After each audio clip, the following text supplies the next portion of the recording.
Well, ladies and gentlemen, thank you very much for being here, taking time. It's kind of like Senator Dom said, it's always neat to go to new places. I've been through Duncan a time or two, but it's neat when you get to go see and meet a whole group of new people. But it's also like Senator Merrick just said, it is fascinating when you start getting with groups of people who are like-minded. People who want to make a change, who have seen the problem, have analyzed it, but now it's time for action. And really, we're to a point in this country where words mean nothing. Yes. They'll just change the definition. Yes. And so what we're looking for now is the action.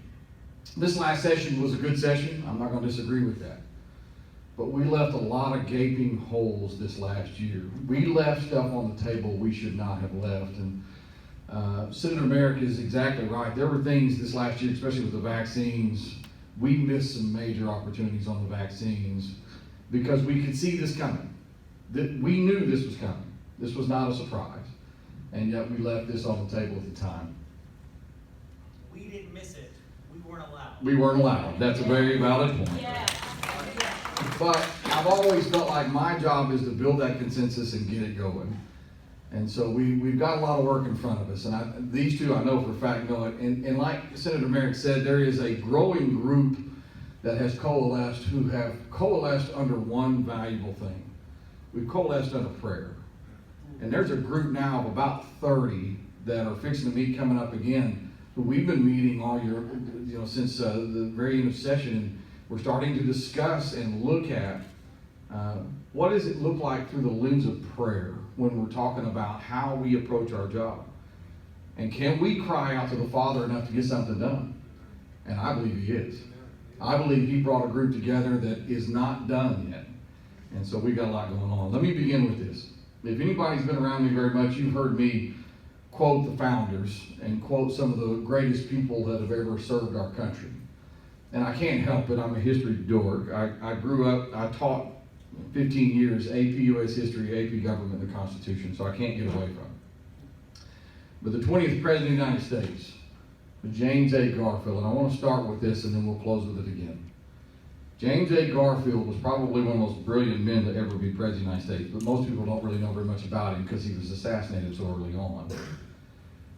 And Garfield actually spoke while he was president and while he was running, actually spoke at revivals and just brilliant, godly man. But he said now more than ever the people are responsible for the character of the Congress. If that body be ignorant, reckless, and corrupt, it is because the people tolerate ignorance, recklessness, and corruption. But if that body be intelligent, brave, and pure, it is because the people demand such qualities from their elected legislators.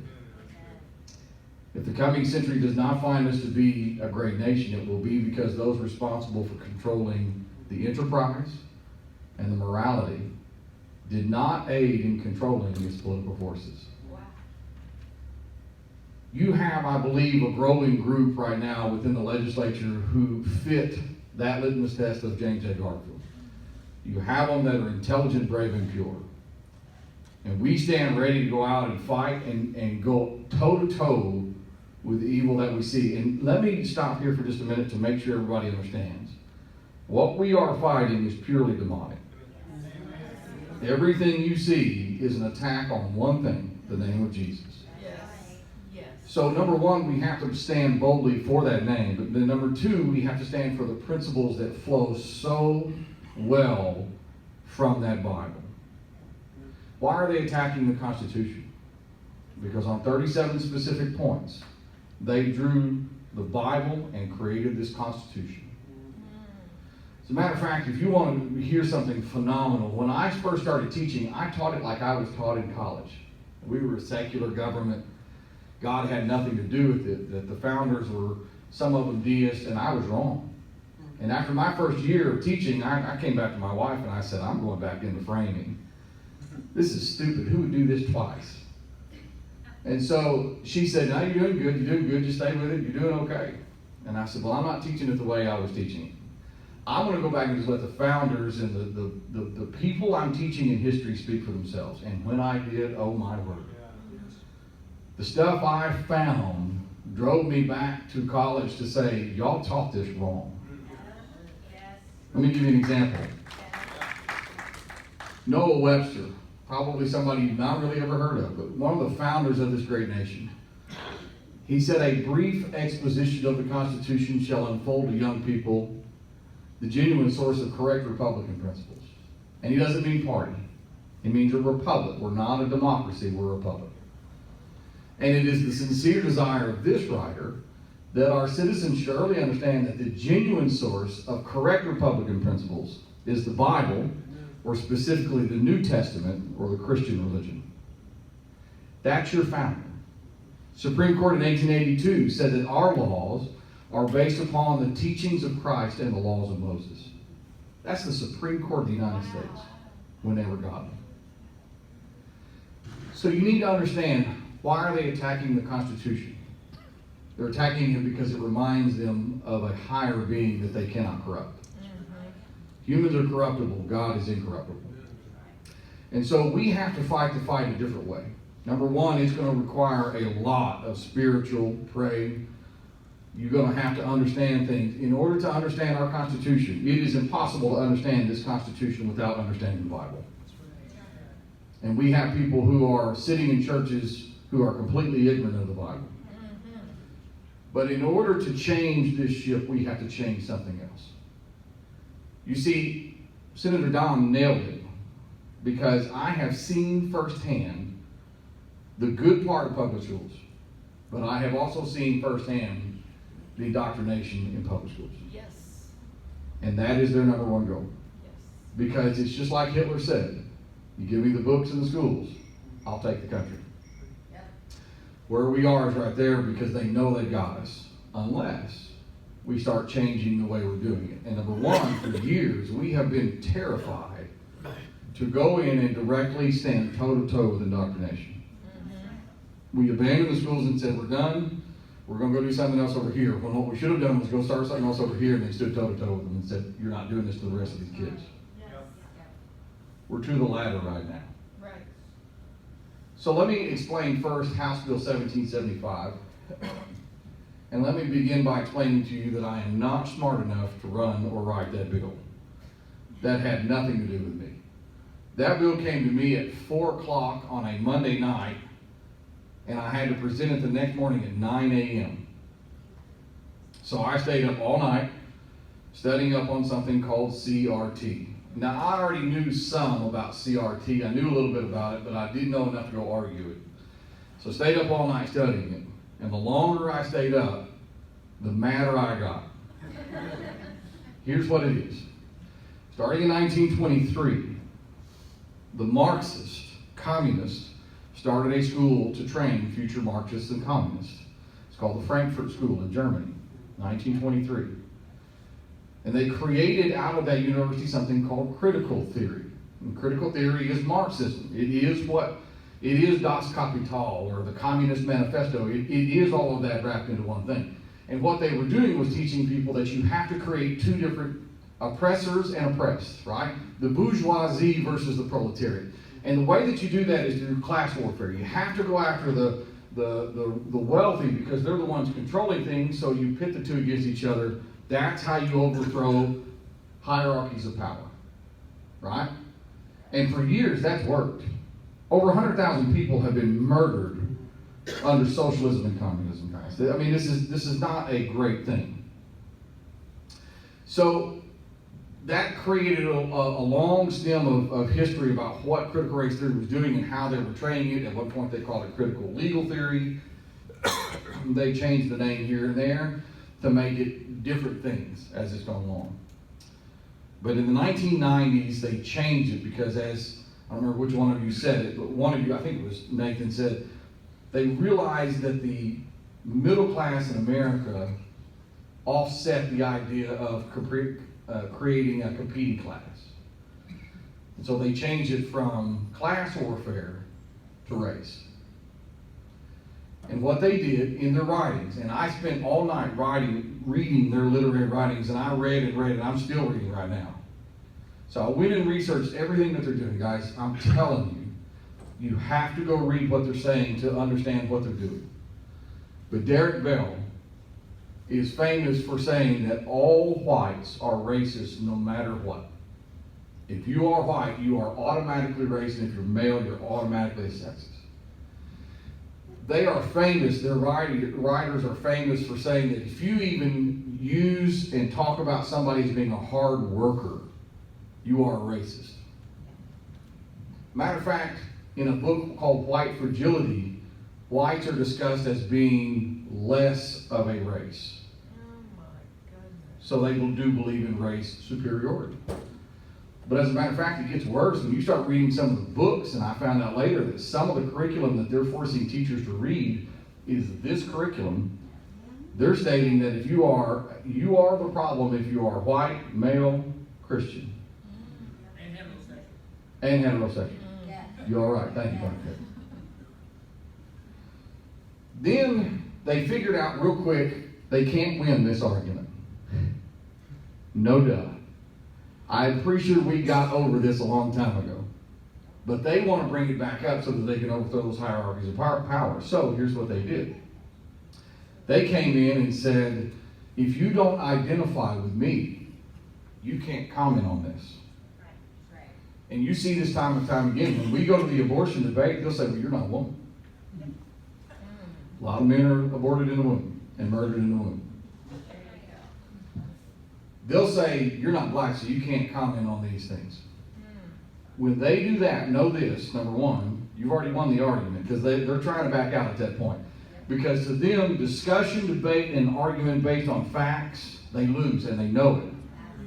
So when they start doing that, you know you've already won the argument. Let me tell you something, keep pushing at that point. Because they're backing up. Because they know they've lost, and they know that the only way to do this is to get completely out of the debate. So that's called identity politics, and they're good at it. Now they've come up with the newest thing. This is fascinating, if you're a leftist. It's called intersectionality. I don't know if you've heard of it or not. But intersectionality says basically every aspect of life, especially in America, is intersected with different forms of things that you have a reason to be oppressed. And they basically have said, here's the boxes you can check, and the more boxes you can check, the more oppressed you are, the more reason you have to be mad, the more ways that you have to be able to go burn down buildings. It's okay to burn down buildings because you check more boxes than the other one did. So if you are a minority, you get to check a box. You have a reason to be mad just because you're a minority. If you're transgender, and make no mistake, transgender movement is part of this. BLM and the transgender movement are tied at the hip. But if you're transgender, you get to check a box, so you get to be mad. If you are gay or LGBTQ plus whatever, you get to check a box.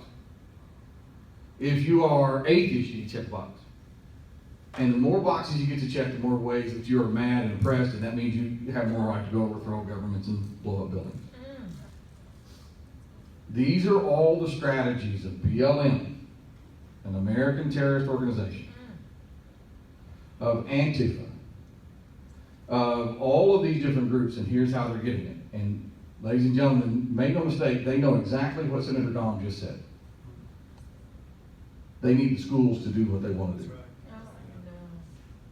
In schools in Oklahoma City right now, they're required to have a BLM chapter at every campus. Are you kidding me? So there are schools doing this nonsense everywhere we go. So it's an overarching theme of indoctrination. Now, let me explain it to you. 1775 was a fun bill to argue. I enjoyed getting to do that. We got one big step, but that was just an introduction. What's fascinating about 1775 is there's an old Arab proverb that says, once the camel's nose is in the tent, the rest of him is soon to be as well. We got the camel's nose in the tent. Now we have to keep pushing.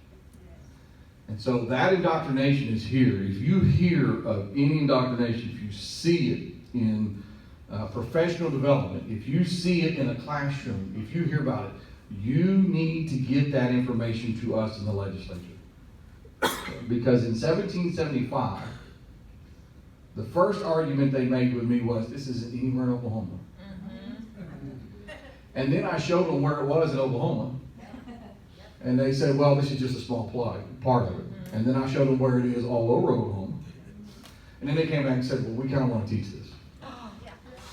And that's essentially what came out of it. They kept saying, no, you don't understand. We want this. So they've come full circle with you. So they understand that what they're doing is true indoctrination, but we cannot stop here. There's two more bills I want to throw your way that I need help on. One of them is sitting on the floor ready to go right now. Senate Bill 614. Senate Bill 614 is the Student Bill of Rights for higher education. And here's what it says. It says that just because you step onto a campus does not mean you lose rights. Good. And among those, you do not have the right to indoctrinate someone into socialism, communism, Marxism, or anti-American hatred. You cannot even demean their faith. Good. That bill has to pass, and I'll tell you how I know. I had a Zoom call with almost every president of every university in Oklahoma. And they came back to me and said, this is a horrible idea. You know, we have academic freedom, and when I asked the question, academic freedom to do what? I got crickets. Mm-hmm. What is it that you want to do? And at the end of the meeting, we had gone back and forth. Matter of fact, one of the presidents, I have to say this, said, I noticed you put socialism and communism and Marxism. How come you didn't put capitalism in there? I said, madam, you live in a capitalist nation. Matter of fact, we're going to add to the bill, I think, to say, not only can they not endorse it or indoctrinate into it, they now have to teach the evils of communism, socialism. Good. Good. Where we're headed with it. The other one is, I was going to tell you the other part. At the end of the meeting, one of them forgot that their mic was still on. And I got tired of it. I had to go somewhere, I really did, so I wasn't lying to him, but I was ready to go anyway. And I said, guys, I'm surprised you haven't figured this out, but I'm going to say it to you anyways. The first one of you to figure this out is going to have the fastest growing campus in the world. But if you will embrace the Student Bill of Rights, advertise it, implement it, and do it, make sure that our kids' minds, their ideology, their sexuality, all that stuff is safe when they go to your campus, will be the fastest growing campus in the United States. One of them laughed at it. They had their mic on. I don't know which one it was. I never did figure that one out. One of them actually laughed at that. That tells you where your universities are. And if you want to know why your common education is where it is, it all rolls downhill, and you know what I'm talking about. So we have to fix this higher ed conundrum that we have. The second bill is the Student Bill of Rights. It's Senate Bill 588. It's the Student Bill of Rights for common ed. And it's the exact same, except in this one we put in parental triggers. So that at any point a parent can trigger an investigation to go in and force an investigation into a school who is indoctrinating in socialism, communism, Marxism, anti-American bias, who is trying to purposefully rob.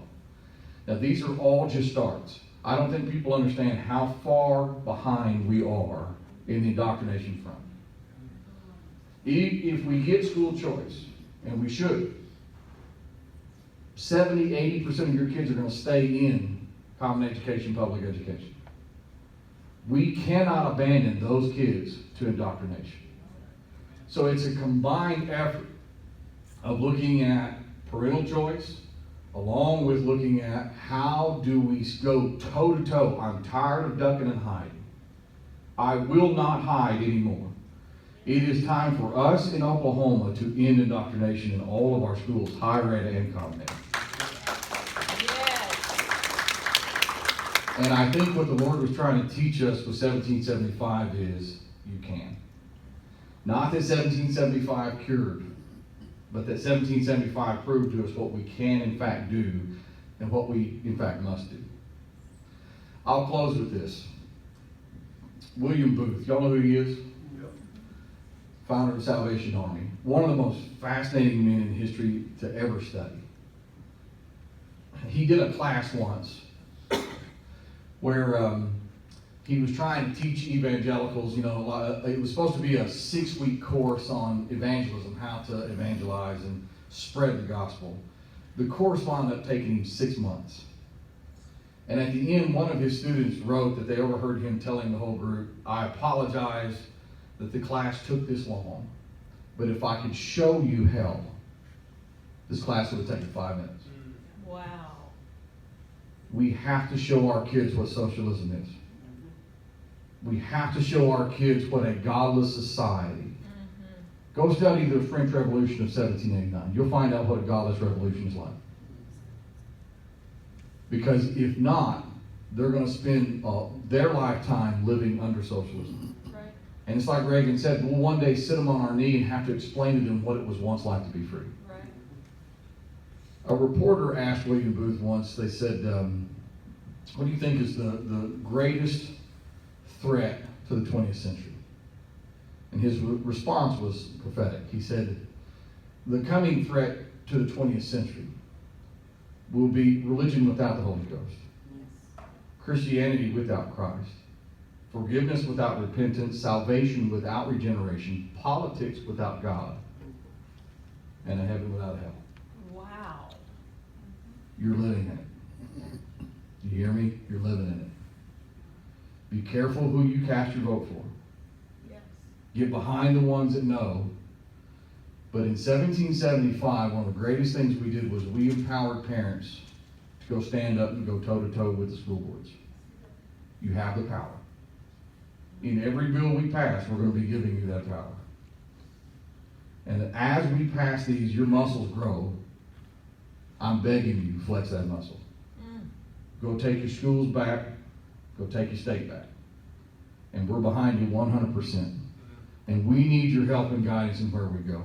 Thank you all for being here this afternoon.